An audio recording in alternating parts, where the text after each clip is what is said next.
L'ascenseur émotionnel, là encore. C'est une joie indéfinissable. C'est du football, c'est la vie. On y est. Amoureux du sport, prêt embarquant pour des stades d'ici et d'ailleurs.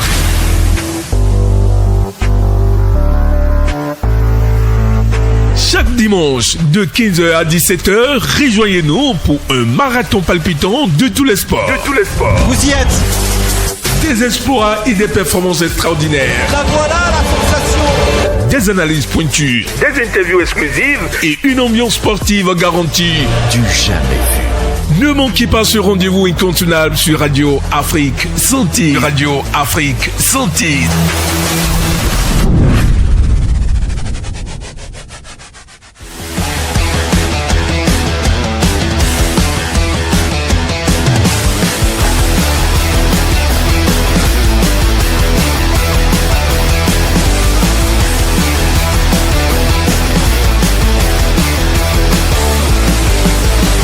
Dimanche 16 février 2025, fidèles auditeurs de Radio Afrique Santé, bonsoir et bienvenue dans Stade ici. Et d'ailleurs, ravi de vous retrouver pour une ambiance sportive garantie.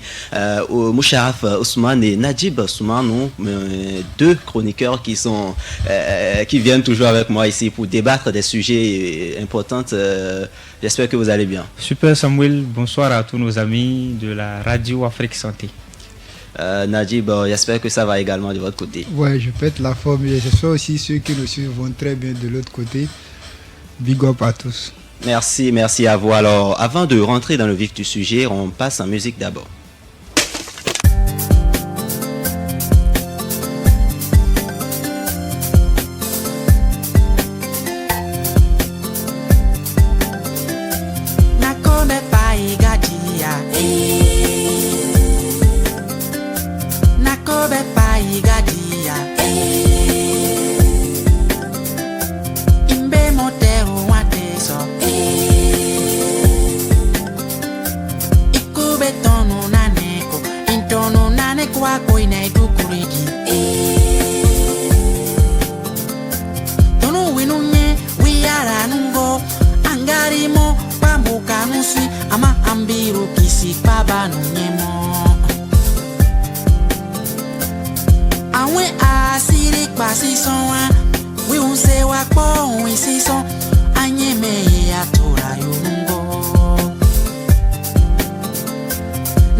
Alors, super. La phase, pour commencer avec notre premier sujet, ça concerne la Ligue professionnelle du Bénin.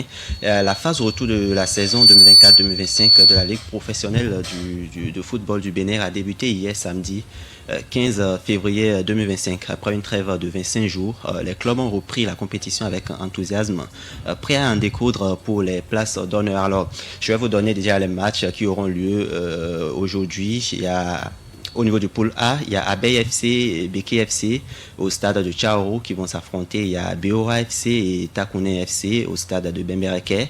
Dynamo FC et Dynamo d'Abeille, voilà. Dynamique FC, voilà.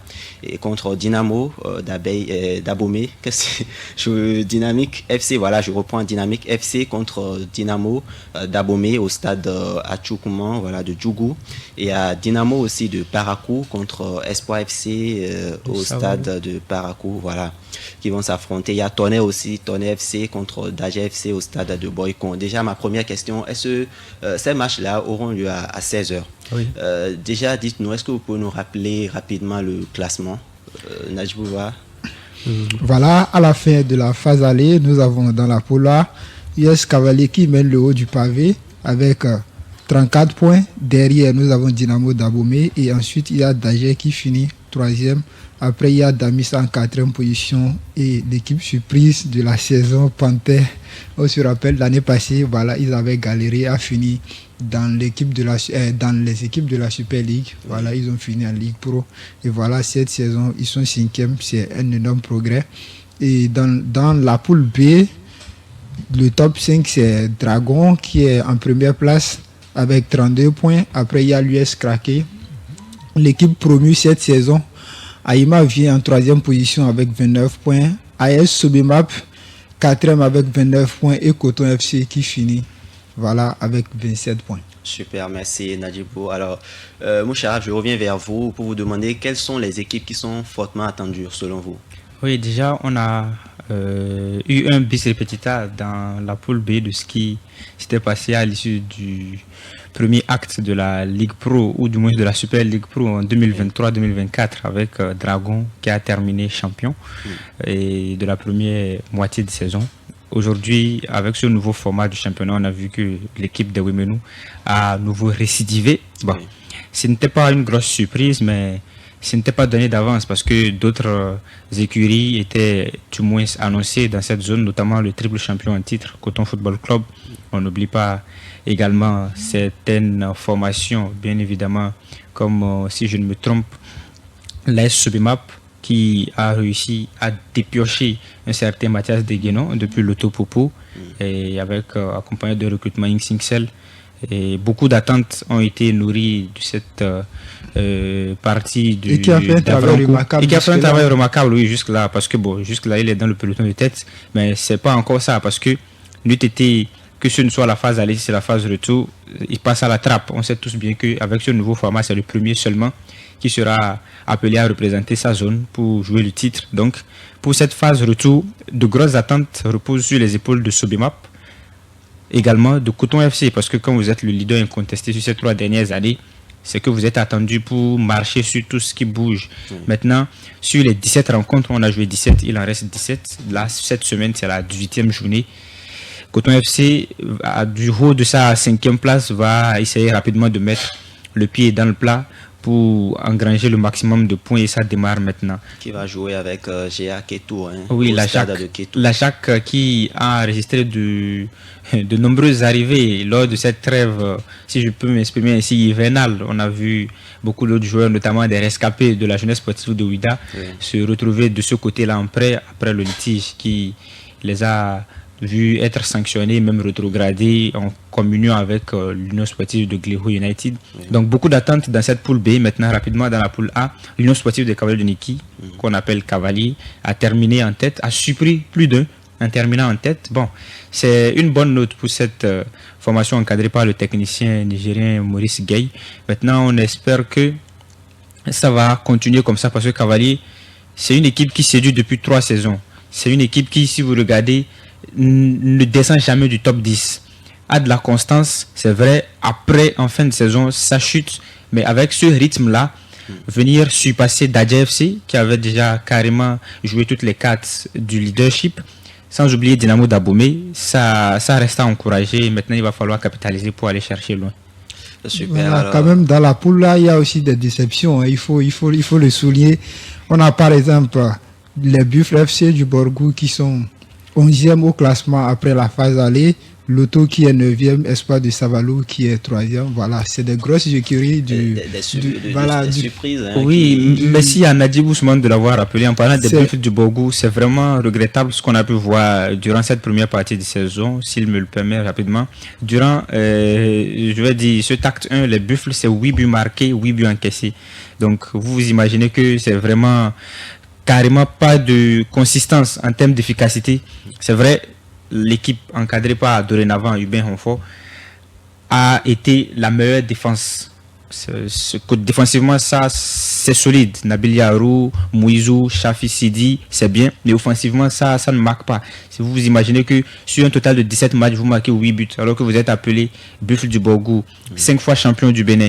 Et également, le but d'avant n'était plus, voilà, et on espère que ça va revenir parce que nous le souhaitons en tant que supporters des Buffles. Maintenant, quand vous regardez durant cette trêve hivernale, si je puis m'exprimer ainsi, l'équipe s'est renforcée avec 3 nouvelles recrues, dont un certain Adam Razi Junior qui évoluait du côté de Asvo.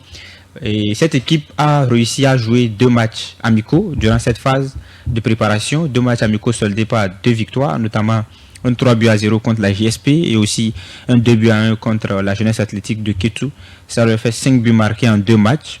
On peut dire que l'astuce Hubin Honfort est en train de prendre progressivement et la mayonnaise va peut-être s'enliser davantage avec le premier duel qui a été joué hier, par exemple, dans le grand début du Septentrion face au Panthère.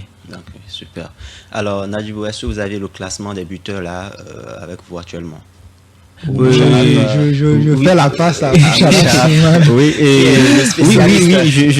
je l'ai, c'est vrai, je vais me retrouver dans mes fiches, mais je sais déjà que un certain Moussa Yarou Maye est en tête avec 11 buts.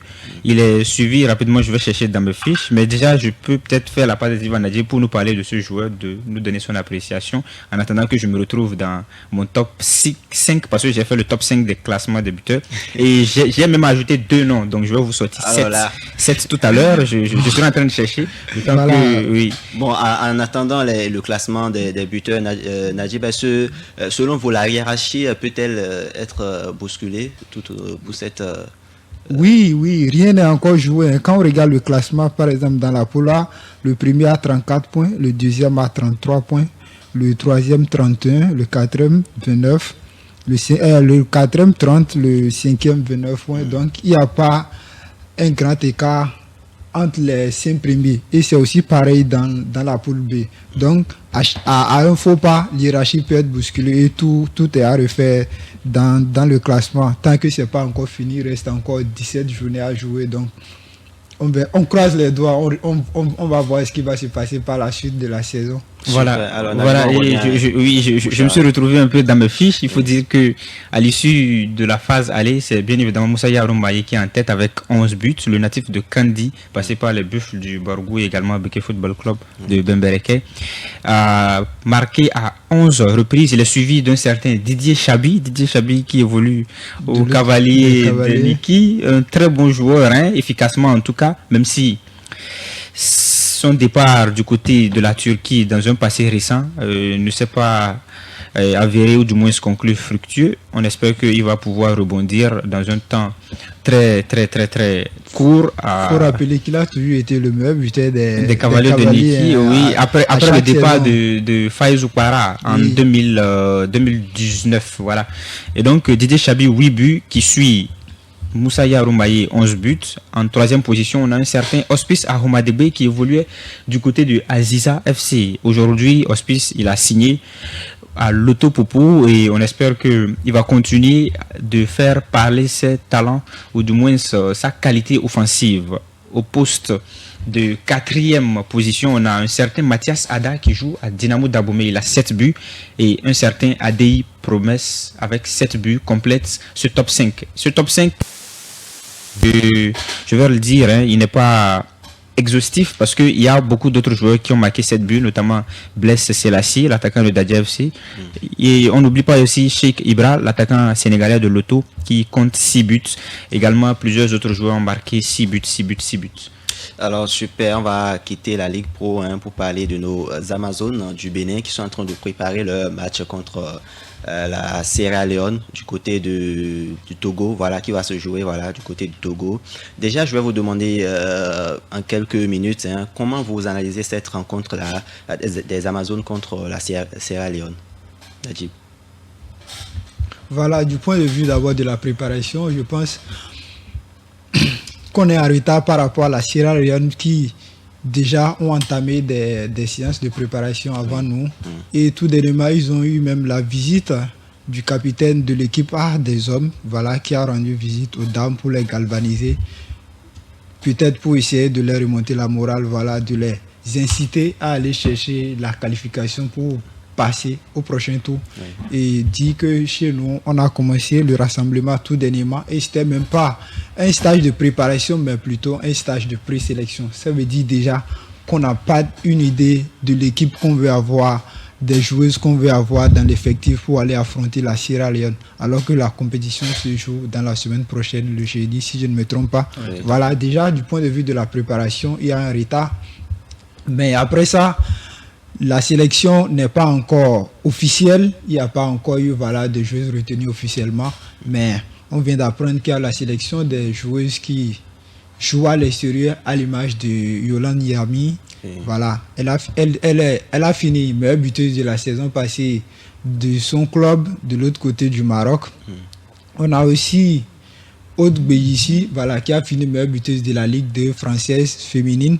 Il y a Léa Fachina, voilà, on a des joueuses très offensives, des arguments à faire valoir durant cette compétition. Sans oublier aussi Milad qui est, pendant la campagne de l'IFOA B, on se souvient, en Côte d'Ivoire, elle a fini notre meilleure buteuse avec 4 buts, un doublé et 2 buts encore lors des 2 matchs suivants. Voilà. Alors, il y a beaucoup d'arguments à faire valoir. Pour moi le problème, c'est pas les joueuses. Si c'est les joueuses, il y en a des joueuses. Maintenant, c'est l'ambiance, la communication au sein de l'équipe. Parce qu'on a vu les matchs, les autres matchs, on a vu qu'il y a un problème de communication lors des matchs. Je ne sais pas si vous avez constaté ça, mais que ça soit au niveau de la défense ou du milieu de l'attaque, il y a ce manque de communication entre les joueuses. Est-ce que vous pensez que ce problème-là va peser pour les joueuses béninoises? Voilà, je pense que ce problème peut être résolu d'avance parce que, premièrement, ce n'est pas le même sélectionneur. On était habitué à voir Séphorien, qui n'est plus là. Maintenant, on a affaire à Ozero Abdoulaye qui assure l'intérim. Voilà, c'est un coach qui est au contact avec ses joueuses. Il est là, il parle beaucoup. Voilà, peut-être c'est des points à travailler avant les hostilités. Et ils sont en préparation, voilà. La préparation, ça va passer par là aussi, la communication. C'est pourquoi on met des stages en place parce que c'est en vivant ensemble, en apprenant à se connaître entre joueuses, que l'ambiance commence par régner, la communication, la compréhension. Et je pense que le Bénin peut passer au prochain tour parce que la Sierra Leone, c'est pas une grande équipe, si je peux me le dire. Oui, c'est pas une grande équipe en tant que telle. Alors, Moucharaf, dans le football féminin, voilà. Et même masculin, on peut le dire. Et même masculin, c'est pas une grande équipe, mais c'est une équipe, c'est un pays, excusez-moi, qui a un bon championnat parce que vous avez des joueuses sénégalaises, vous avez des joueuses guinéennes qui vont dans ce championnat-là pour faire leur preuve. Et donc, la Sierra Leone, c'est un adversaire que je pense que le Bénin doit prendre au sérieux. Ozero Abdoulaye, c'est quelqu'un qui connaît le football féminin, on ne va pas s'en cacher. Déjà pour avoir été dans un passé récent sélectionneur des U17, après U20, et là maintenant, on le nomme intérimaire pour assurer cette sélection fanion de l'équipe nationale des dames. C'est un mérite. Maintenant, il faudrait qu'il puisse trouver le message juste pour assurer la coordination parce que du talent il y en a. Quand on parle offensivement, le Bénin a des atouts à faire valoir. Aude Beyissi, On a également Noélie Abamon. On n'oublie pas les nombreux expatriés du côté du Maroc. Yolan Yami, Najib Ladi. Il y a aussi Nadège Atanrouleto. Et donc, on n'oublie pas Marguerite et Martine Hessano. On n'oublie pas aussi notre gardienne de but partie en Guinée équatoriale, et Diane Ogun qui évolue du côté de l'Inter d'Abidjan. Donc, on a des preuves. On peut les faire valoir. Maintenant, moi, je veux attirer l'attention sur le fait que le match se joue à Lomé, au Togo. Pourquoi pas au Félicia, comme on nous a habitués avec les hommes? Oui, c'était ma prochaine question. Est-ce que ce changement géographique-là peut jouer en notre faveur ou... Bon, déjà, on a été convaincus. C'est vrai que ce n'est pas de tout cœur, de tout gaieté de cœur de le dire que le Félicia nous réussit. Maintenant, bon, si on est convaincu, ou du moins on a la certitude absolue que le Félicia nous réussit, pourquoi? Est-ce que c'est parce que c'est les dames qu'il faut les faire jouer à Lomé, ou bien est-ce que dorénavant on est en train de voir où on veut miser sur la proximité géographique? Bon, ça, c'est la fédération qui nous répondra, mais qu'à cela ne tienne, il faudra bien évidemment, le match c'est jeudi prochain, qu'on puisse mettre un environnement sain et un cadre adéquat autour des jeunes dames pour qu'elles puissent défendre vaillamment les couleurs de notre très chère République, qui va vouloir bien évidemment passer au prochain tour, même si on sait que ça sera costaud. C'est le Nigeria, si je ne me trompe, quand on va passer ce tour. Oui. Le Nigeria, c'est du costaud. Le Nigeria, c'est pas Sierra Leone. Alors, Najib, vous êtes d'accord avec Moucharaf, le changement géographique peut jouer en notre faveur ou pas? Voilà, peu importe où le match se joue, voilà, c'est des athlètes. Et en tant que compétiteur ou compétitrice, il ne faut pas se mettre dans la tête que voilà, le changement climatique ou environnemental peut avoir un impact sur les performances ou les résultats. En tant qu'athlète, il ne faut pas se limiter, il ne faut pas se donner de limites. Et je pense que peut-être le rapprochement du match au Togo, qu'en Côte d'Ivoire, peut-être c'est du point de vue financier, parce qu'on sait que voilà, la fédération ne décaisse pas forcément des fonds quand il s'agit du football féminin. On ne met pas assez de moyens. Voilà, c'est plus facile d'aller au Togo et en 24 heures pour un match, voilà, aller jouer le match le soir, voilà, les joueurs se mettent en route par bus pour revenir au Bénin. Alors que si on veut jouer de l'autre côté de la Côte d'Ivoire, il faut prendre le vol, aller passer une nuit là-bas ou 2 nuits, faire des reconnaissances de terrain, voilà. Après le match, peut-être encore passer des nuits, voilà. Peut-être on peut voir les choses sous cet angle-là. Mais après, sur le point de performance, je ne crois pas que le changement peut avoir quoi que ce soit avec les performances. Le reste va se jouer sur le terrain et sur le mental des joueuses. Alors super, on va marquer une petite pause musicale et puis on revient juste après. G26, Rachet Azeke, et plein d'œil complice.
Baba.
Super, merci à Arissou Adamou qui nous a fait danser, hein, je l'espère. Hein. Mes chroniqueurs, j'espère que vous avez dansé. Oui, bien évidemment. Et puis là, bon, on se retrouve dans quelque chose qu'on aime, une musique urbaine traditionnelle de chez nous. C'est forcément du plaisir en plein Cotonou. On s'est bien régalé. Super, alors on va parler maintenant de la Ligue des Champions. Les matchs allés se sont déroulés les 11 et 12 février.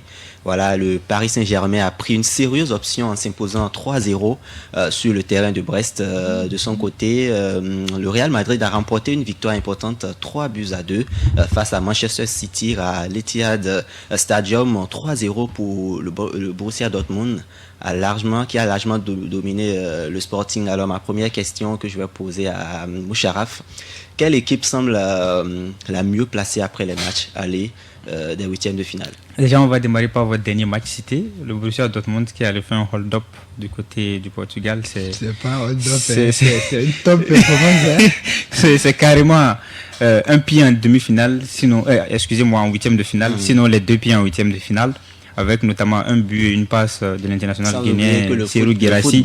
Oui, le football, tout à fait. Mais dans les faits et dans l'instantané, on peut dire que le Borussia Dortmund est bien parti pour rejoindre le prochain tour. Maintenant, ça va se jouer sur les 90 dernières minutes et rien n'est encore possible. En ce qui concerne les 2 dernières rencontres, il n'y a pas de surprise pour moi. Le PSG a carrément tenu son rang de favori, 3-0 contre Brest.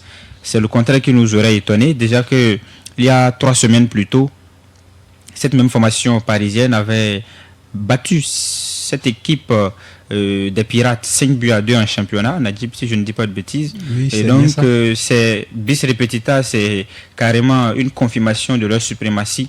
Et on espère que cette équipe brestoise, même si elle s'arrête à cette étape de la compétition, elle n'aura pas démérité, elle n'aura pas été ridicule. Et ça lui aura permis non seulement d'avoir de l'expérience, mais aussi d'engranger beaucoup d'argent, de multiplier par presque 20 son budget annuel, ce qui pourrait lui permettre de tenir encore sur les 15-20 prochaines années. Il faut rappeler qu'on ne s'attendait pas à Brest à ce niveau-là. Tout à fait. C'est l'équipe surprise de cette campagne de Ligue des Champions. En effet. Peut-être le nouveau format a joué en leur faveur, mais bon, après la saison qui a été faite l'année passée, ils ont fini 2e du championnat. C'était plus évident qu'ils viennent confirmer en Champions League. Quand on se rappelle l'année passée, Lens qui avait fini 2e aussi et qui a vendu peut-être ses meilleurs joueurs. On va parler de Seko Fofana, Openda qui allait à Leipzig et voilà, arrivé en Champions League, ils ont fait pied de figure. Voilà, Brest aussi, Mouni est parti. Ils ont eu la brillante idée de renforcer l'attaque. Il y a Sira, l'international sénégalais, voilà, qui est revenu en renfort plutôt. Oui. Il y a aussi Azok qui est là et qui ne cesse de confirmer actuellement. Il fait une top saison et ce n'était pas le cas. Voilà, le Brest qu'on connaît dans les années antérieures et qui n'ont même pas un stade homologué par l'UEFA. Ils sont obligés d'aller jouer à Guingamp, à quelques kilomètres de leur ville. Alors, Real Madrid, Manchester City. Là, c'est le top des tops. C'est vrai que un match vraiment... Un match exceptionnel, plaisant, en toute honnêteté. C'était vraiment... C'était un match à plusieurs rebondissements. C'était un match à plusieurs rebondissements. Moi, je me suis délecté d'avoir suivi cette rencontre entre le Real Madrid et Manchester City. J'ai jugulé à l'ouverture du score de Erling Haaland. Après, bon, il y a eu ce rétablissement, ou du moins de parité des merengues, un but partout. Il y a eu également cette prise d'avantage des Citizens, 2-1. J'ai encore jugulé, j'ai jubilé, j'étais content. Et là, le Real Madrid a fait du Real Madrid. Ils sont revenus en toute fin de rencontre 2-2, 3-2. Grosse déception pour l'équipe de Pep Guardiola. Mais moi, ça ne m'étonne pas. C'est vrai que j'aurais aimé voir cette équipe de City gagner, ne serait-ce qu'à domicile. Oui. Parce qu'on sait que quand vous l'emportez à domicile, c'est déjà bien, avec la conscience et la conviction de savoir que du côté de Santiago Bernabéu, ce sera un enfer. Maintenant, déjà, vous tirez... Le Real avait mieux joué que City à domicile. Voilà, la victoire revenait le Real... Normalement. Non, pas du tout. La victoire revient au Real Madrid en termes d'efficacité pour avoir été insistante. Mais dans le jeu, on a vu Manchester City, ça a dominé le Real Madrid. Et on sait bien que en termes de possession, Manchester City a dominé. Ne regardez pas la première mi-temps. Ne regardez pas seulement la première mi-temps. Pas que la première mi-temps. Je ne suis pas avec Moucha. En deuxième mi-temps, le Real a été insistant. Le Real n'a pas gardé le ballon. Le Real face a à dominé City. City en Le Real deuxième a mi-temps. dominé Manchester City en termes d'engagement physique, en termes d'intensité de jeu. Et ça a payé, on a vu. Voilà, et ça a payé. Et ça a payé, mais pas en termes de possession de balle, c'est ce que je dis. City n'a même pas pu cadrer beaucoup de tirs, si Oui. on s'en rappelle très bien. Oui, je ne disconviens pas, mais je dis que le Real Madrid a laissé le ballon à City. Bon, ce qui n'est pas un fait nouveau, parce qu'on sait que les équipes de Pep Guardiola, depuis le FC Barcelone jusqu'au Bayern Munich, jusqu'à City, ça garde toujours bien le ballon. Et ma crainte pour cette équipe de Manchester City, c'était quoi? C'était au niveau de la seconde période. Vous savez, sur leurs 13-14 derniers matchs, Manchester City a encaissé près de 25 buts en deuxième mi-temps, deuxième période, dont 17 buts entre la 80e et la 95e minute. Oui. Donc, c'est là, moi, je les attendais beaucoup plus. Et face au Real, ça n'a Et pas on payé. sait très bien Ils sont que le retombés Real, dans leur c'est- travers. C'est dans le money time que le Real Madrid fait mal. Voilà, Et et ça n'a je pas marché, pense ça que n'a pas Guardiola a manqué. laissé la peur prendre le dessus sur lui quand on se rappelle du 11 entrant qu'il a effectué. Il a mis 5 défenseurs. Oui. Il a montré clairement qu'il savait voilà, que le Real allait chercher Allez, à Voilà, à gagner voilà, directement, il oui. était sur ses gardes. voilà, il était dans le classement, on sent qu'il était vraiment désespéré, très inquiet. Et voilà, la malchance pour lui en première mi-temps, il sort deux joueurs blessés. Oui. Il y a Grealish, Qui il y a se blesse. Akanji, Oui. l'un des meilleurs, voilà. Et voilà, ça ne lui reste plus beaucoup d'options en défense. Et pendant que tu as Alors, Vinicius, selon Rodrigo, vous, Mbappé et Jude Bellingham, le quator offensif. Pourquoi pas Brahim Diaz qui peut sortir Brahim, du banc Voilà, de qui- nulle part est venu aussi faire mal. Exactement. Et tu peux un défenseur de cette taille-là, comme Akanji, voilà, ça crée beaucoup de vide. Alors qu'on sait que Lewis, c'est par son poste de prédilection, c'est pas un Défenseur défenseur central. ni latéral, voilà, c'est un milieu C'est un milieu récupérateur, défensif, comme qui était la doublure de Rodri, et Rodri qui n'est plus là. Voilà, il va devoir faire avec, mais la réalité, c'est que Lewis ne peut pas arrêter Vinicius. Et moi, ça me va droit au cœur parce que ça joue à notre avantage. Non. Mais déjà, Alors, le match. déjà pour faire truc, selon vous, quel ajustement Pep pourrait faire pour le match retour? Sachant bien sûr que Vinicius est là, Mbappé est là, Brahim Diaz peut débuter aussi comme titulaire. Donc, quel ajustement? Non, Voilà, c'est un vrai casse-tête. Hein. Numériquement, il n'y a pas d'ajustement à faire parce qu'il n'a plus beaucoup d'options Oui, en défense. oui, Voilà. tout à fait. Le mieux, c'est d'être clinique devant le but. Voilà. Essayer de Offensivement, concrétiser c'était pas chaque mal. occasion. Oui, offensivement, ils ont été c'était pas corrects mal. parce que 2 buts marqués face au Oui. Real Madrid, c'est pas donné. C'est pas tout le monde qui marque 2 buts face au grand Real En Ligue Madrid. des Champions. En Ligue des Champions encore. Maintenant, comme l'a dit Najib, il n'a pas beaucoup de solutions. Il a beaucoup de blessés. Les nouvelles recrues, Nico Gonzalez, Vitor Reis, Omar Mamouche et Et il faut rappeler que Nico Gonzalez aussi Kusanov. est blessé. Oui, donc tous ces renforts, on peut les jeter. Outre les blessés, on peut les jeter dans le bain. Mais est-ce que ça sera clinique face à City? Le mieux serait pour Manchester City face au Real Madrid dans le match retour d'être véritablement efficace devant les buts. De marquer un but déjà en mi-temps ou avant la première période pour se sécuriser et maintenant d'être à la d'être bagarre. costaud. Et d'être costaud derrière. Mais voilà. C'est peut-être... Sans oublier aussi que le Real voilà, a un peu de ces derniers temps n'arrive pas à s'affirmer comme... Non, le Real il faisait encaisse, mais le Real avant. peut faire mal. Même Voilà. que le Real peut encaisser Non. 1-2 buts, mais dans la foulée marquer 3 et 4 buts pour remporter le match. Ça leur C'est est un peu pas possible en- parce que le en Real 10 pousse minutes, jusqu'au marquer bout. plus Hein. de 3 buts, c'est possible pour le Real. Comme ils le disent, hasta le final, c'est jusqu'au bout, voilà, c'est jusqu'au coup du mais rien n'est on encore est un joué. vrai- Rien un n'est vrai rien n'est fan. encore joué parce que on est en Ligue des Champions. Il s'agit de Manchester City, il s'agit du Real Madrid. Ouais. Voilà, Et tout peut se c'est passer. c'est le genre de duel qu'on aime voir. C'est deux équipes malheureusement qui n'ont pas tenu leur rang durant la phase de Ligue qui composait 36 équipes. Sinon, l'affiche Manchester City Real Madrid, Voilà, tout au c'est- moins voilà, c'est une c'est- affiche de finale voilà, ou de carrément une demi-finale. affiche de demi-finale. Donc c'est deux équipes qui n'ont pas tenu leur rang et ça nous permet d'avoir ce beau spectacle qui va continuer en milieu de semaine prochaine. Et j'espère que Manchester City va renverser la tendance au grand regret de mon frère Nadim Ousmane. Selon vous, très rapidement, selon vous, finale Ligue des Champions, quelle équipe vous... Oui, bon, là c'est un peu trop tôt. C'est un peu trop C'est tôt. pas trop tôt, mais, on voit les statistiques, on voit aussi, on suit les matchs, selon vous. Oui, moi, je miserais pour le FC Barcelone face à un Real Madrid. Oui, Un classico. oui, un classique. Et Nadim? Liverpool, Real Madrid. Ah. Il a en même temps peur de Barcelone. Non, c'est pas la peur. Je sais pas, tu as, disons-nous la vérité, cette saison, hein, J'ai un mauvais Real. pressentiment pour le FC Barcelone. Tu- Dans cette campagne de Ligue des Il n'y a Champions. pas de souci. L'avenir nous donnera mauvais titre. le résultat de ton pressentiment ou pas. Alors, super. Maintenant, on va parler des transferts qui sont en cours, bien voilà, qui ont été avortés, si je peux le dire comme ça. Il y a Brighton.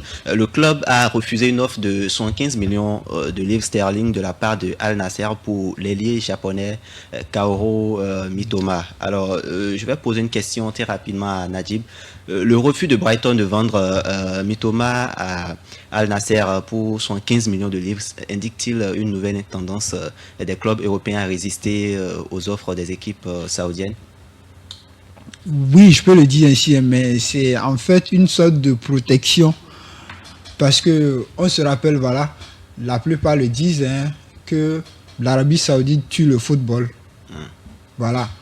Et c'est normal. Mitoma, c'est un des meilleurs joueurs de Brighton, si je peux le dire. Hein. Oui. Titulaire indiscutable.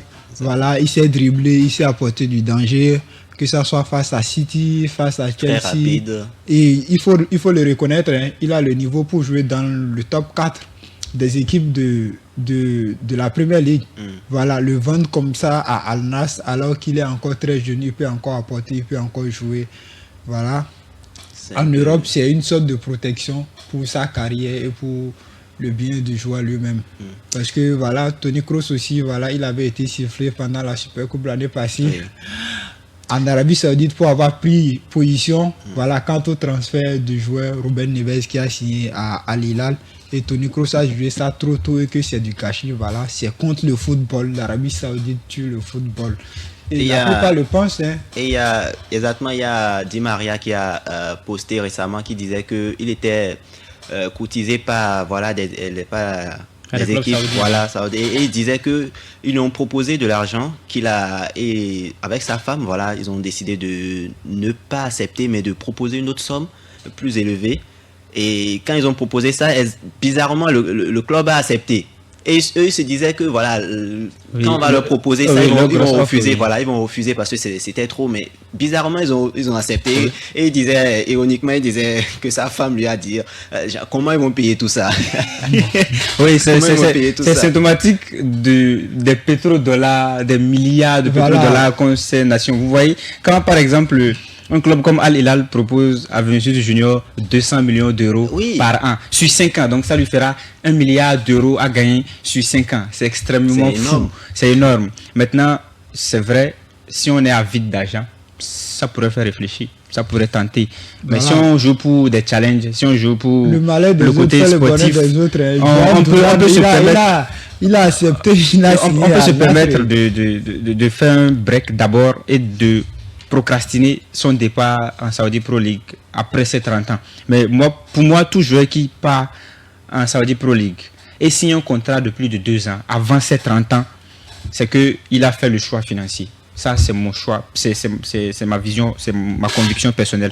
Maintenant, si vous êtes âgé de moins de 30 ans et que vous faites le choix d'aller en Saudi Pro League et que vous vous retrouvez dans un club comme Al Nassr, Al Hilal, Al Ittihad, c'est 3 clubs très compétitifs qui jouent le titre. Et donc, ce n'est pas trop loin du niveau de certains clubs de Ligue 1 et même de certains clubs de milieu de tableau de Première Ligue ou de certains clubs de milieu de tableau du championnat espagnol ou de certains clubs de milieu de tableau de la Serie A. Donc, si vous signez un peu plus de 2 ans, à moins de 30 ans, vous êtes parti pour chercher l'argent. Mais si vous signez moins de 2 ans, c'est que vous partez et vous revenez. Moi, je trouve encore ça raisonnable. Voilà, la politique saoudienne aussi, c'est d'apporter plus de compétitivité, hein, dans leur pays, attirer plus de regards. Encore Parce qu'ils que- organisent la Coupe du Attirer Monde plus de en médias 2034. et tout, oui, ils le font bien. Bon, ils le font bien. Samuel, vous ne serez pas tenté si on vous dit, bon, on vous débourse pour rejoindre le média privé de Al Nassr et vous serez animateur, chroniqueur, Vous journaliste. savez, Pour une somme faramineuse, ça fait réfléchir. en ça tout fait cas. réfléchir, Voilà. exactement. Alors, on va parler maintenant du Bayern Munich. Le président a tempéré les spéculations concernant une éventuelle transfert de Florian Wirtz, tout en confirmant l'intention du club, voilà, de prolonger le contrat de Thomas Müller jusqu'en 2026. Alors, le possible prolongation de Thomas Müller jusqu'en 2026 pourrait-elle, selon vous, Moucharaf, freiner l'émergence de jeunes talents? Déjà, on a vu, ils ont été contraints de prêter Mathys Tel à un club anglais. Mathys Tel qui a sa place, on va se le dire, dans cette écurie encadrée par Vincent Kompany. À mon humble avis, Thomas Müller, il n'a plus rien à prouver au Bayern Munich. Un peu comme il n'a plus rien à prouver en équipe nationale d'Allemagne avec la Mannschaft. Donc, il peut se permettre un break ou carrément même une pause définitive pour se relancer de l'Arabie Saoudite. Bon, encore que, est-ce qu'il serait tenté? Vous savez, les Allemands, c'est des gens, ils sont très furieux de leur championnat. C'est des gens, ils se disent que l'Eldorado, c'est chez eux. Vous allez les voir, ils ne s'exportent pas autant. Et quand ils s'exportent, c'est quelques recalés. C'est qu'ils ont été d'abord recalés chez eux avant de s'exporter. Sinon, c'est le Bayern Munich, maximum, leur apogée. Le Borussia Dortmund, plus ou moins. Mais même quand ils sortent, vous allez voir qu'ils reviennent. La preuve, le roi Sané qui est parti briller à Manchester City, il est revenu encore au Bayern Munich. Oui. Donc c'est une sorte de chauvinisme, une sorte de patriotisme qu'ils ont en eux. Je ne sais pas si ça date de Adolf Hitler, si les séquelles ont toujours été... Oui, le nazisme. Voilà. Donc c'est des gens, vous n'allez pas les voir s'expatrier autant, comme on le voit avec les Français, on le voit avec... bon, je ne vais pas dire les Anglais, mais les Italiens ou même les Africains. Non, ils aiment rester chez eux et ils ont aussi cette rivalité. Vous ne verrez pas, par exemple, Thomas Müller, après tant d'années, signer pour un autre club de la Bundesliga. Donc ça c'est des réalités qu'on doit considérer. Il y a aussi le Barça qui envisage de prolonger Robert Lewandowski. Et voilà, il y a aussi... Oui, il a une clause dans son contrat. Et ça sera automatiquement levé. Oui, Benjamin Sesko, oui. Alexander comme Isaac, successeur de... Robert Lewandowski a une clause dans son contrat qui automatiquement, déjà il est à plus de 20 buts cette saison, donc automatiquement la clause sera revue. Son contrat qui devait normalement finir à la fin de cette saison sera immédiatement prolongé d'un an en 2026. C'est un choix stratégique selon vous? C'est une clause qui avait été mise, donc ça sera automatiquement activé avec une revalorisation salariale. Bon, moi, je suis des gens qui pensent que Robert Lewandowski a encore à donner au FC Barcelone. Malgré son âge, malgré que, bon, dorénavant, sur 5 occasions, au lieu de nous en mettre 5, il nous en met 3. C'est vrai, avec le poids de l'âge, ça commence à coincer, mais ça reste Robert Lewandowski. Alors, on va parler maintenant des tirages au sort des demi-finales de la Coupe du Roi, voilà, qui s'est tenue le 12 février 2025. Le Barça va jouer contre Atlético Madrid. Déjà, Najib s'attendait, je suis sûr que Najib s'attendait. Ne voulait pas Barça Real. Il ne voulait pas Barça Real. Parce que la façon dont il m'a regardé, j'ai senti que il a fait genre, je suis. Alors, Barça Atlético Madrid, selon vous, votre favori? Franchement, j'ai pas de favori. J'aime pas les deux équipes. Les deux équipes sont des clubs ennemis. Mais après, ça reste quand même un derby, ça reste un grand match, ça reste un match de foot qu'on aime regarder. Hein. Voilà, Barça Atlético, ça met de l'ambiance, c'est la bagarre, c'est le genre de match qu'on aime regarder. Voilà. Après le match perdu face à Atlético Madrid, peut-être que le Barça va prendre note de ses erreurs, voilà, et aller chercher la qualification. Voilà, ça reste quand même une confrontation, un match à double confrontation, match aller, match retour. Diego Simeone aussi, on s'en rappelle, cette année, il a marqué des buts de dernière minute, comme le Real Madrid le faisait, voilà, à son habitude. C'est des buts à la 90e minute ou plus à la 89e minute, voilà, pour aller décrocher la victoire. Et le FC Barcelone, c'est une équipe aussi, voilà. Vers la fin du match, il commence par lâcher. Le Barça, c'est une équipe qui se donne à fond au début et après, voilà. On sent que, voilà, l'énergie, ça casse. Peut-être c'est avec les changements, ça, voilà. C'était le Barça d'avant. Non. Jusqu'à présent. Même jusqu'à présent, quand le coach fait un changement, 2 changements, voilà, on sent que ça lâche un peu. À moins que ça soit, voilà, que le Barça gagne par 5 buts, par 6 buts, voilà. L'équipe arrive à maintenir son rythme. Mais quand il s'agit de gagner 2-0 ou 3-0 et faire des changements, voilà, on sent que le rythme, ça casse. Le système de Hansi Flick, c'est basé sur son 11 potentiel de départ. Et quand il y a quelqu'un qui manque, on sent que voilà, le jeu n'est pas établi, il y a des défauts, il y a des ratés dans le système. Alors, Real, il va continuer. Hein, Real Sociedad, Real Madrid. C'est le Real Madrid. Alors, Moucharaf, déjà votre analyse pour le match Barça-Atlético. Oui, déjà, moi, je pense que c'est une belle affiche et on a une revanche à prendre en tant que Blaugrana parce que ce but à la dernière seconde de Sorloth nous a plongé dans une déception totale, terrible. Moi, je me rappelle, j'ai suivi le match dans un coin de mon quartier et ça m'est resté l'image où tout le monde, le défenseur, le gardien de but, chacun était tombé. On avait suivi le match ensemble avec Nadib.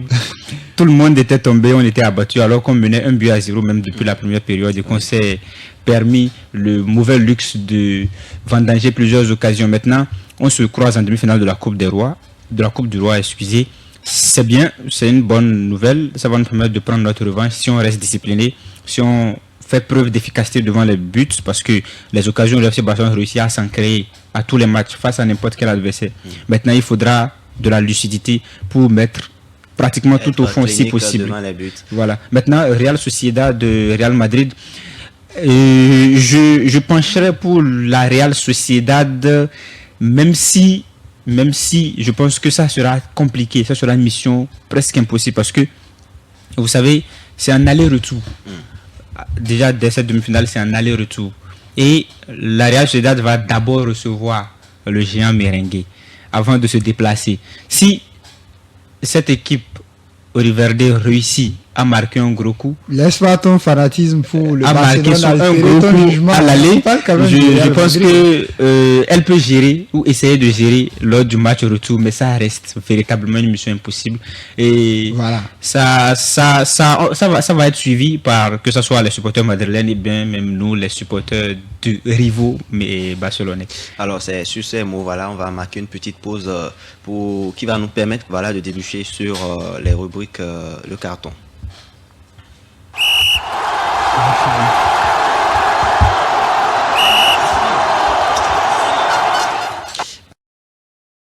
Alors Najib, voilà, je disais, est-ce que vous aviez un carton à donner pour aujourd'hui? Voilà, je donne un carton vert à toute l'équipe et staff du Real Madrid, voilà, pour avoir gagné City à domicile pour la première fois de son histoire. C'est remarquable, c'était du beau travail, mais même si toutefois je reconnais, voilà, que c'était pas le City qu'on avait l'habitude de voir par les années passées. C'est quand même décevant de voir un City, un grand City, voilà, perdre des matchs comme ça. Je ne parle pas du match contre Real, mais City a commencé ces derniers temps, voilà, à perdre des matchs avec de petites équipes et tout ça, donc ça fait quand même pitié.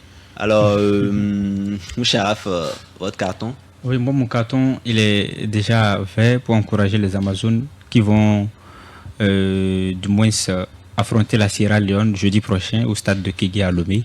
Qu'elles nous fassent rêver, qu'elles vivent pleinement cette expérience comme un tremplin pour, je vais dire, marquer leur carrière, parce que les événements internationaux, ça se vit et ça se gagne, surtout quand c'est des défis. Et voilà, vous l'aurez compris, c'est la fin de cette édition dédiée à l'actualité footballistique. Entre la lutte intense, voilà, pour le titre en Liga, les demi-finales palpitantes et de la Coupe du Roi et les derniers mouvements du mercato, le football européen, voilà, nous réserve encore de belles émotions. Restez connectés pour ne rien manquer des prochains grands rendez-vous. D'ici là, portez-vous bien.